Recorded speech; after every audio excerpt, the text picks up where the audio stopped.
12. maja 1988. leta smo se zbrali v Unionski dvorani, se odzvali na klic Ivana Omana in se zavzeli za razvoj slovenskega kmetstva, slovenskega podeželja.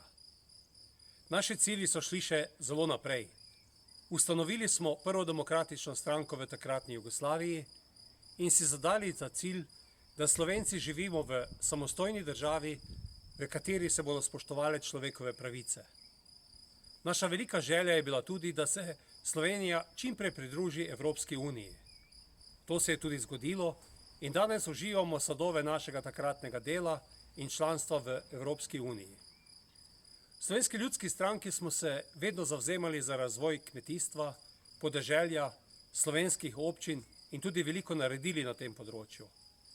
S projektom Pametne vasi, katerega vodim v Evropskem parlamentu, poskušamo poudariti, kako pomembno je, da imamo podeželje poseljeno, da imamo zgrajeno infrastrukturo, da lahko ljudje delajo na podeželskih okoljih, da se razvija turizem, da razširimo tudi širokopasovne povezave in ljudi navadimo na digitalne veščine. Pandemija, katera nas je prizadela, nam je še kako potrdila, da smo na pravi poti, kajti podeželje se je pokazalo kot okolje, v katerem je varneje bivati, okolje, v katerem se ljudje tudi bolje počutijo. Konec koncev pa nas je ta bolezen prisilila k temu, da smo zelo na hitro začeli uporabljati digitalna orodja, s katerim si poenostavljamo življenje.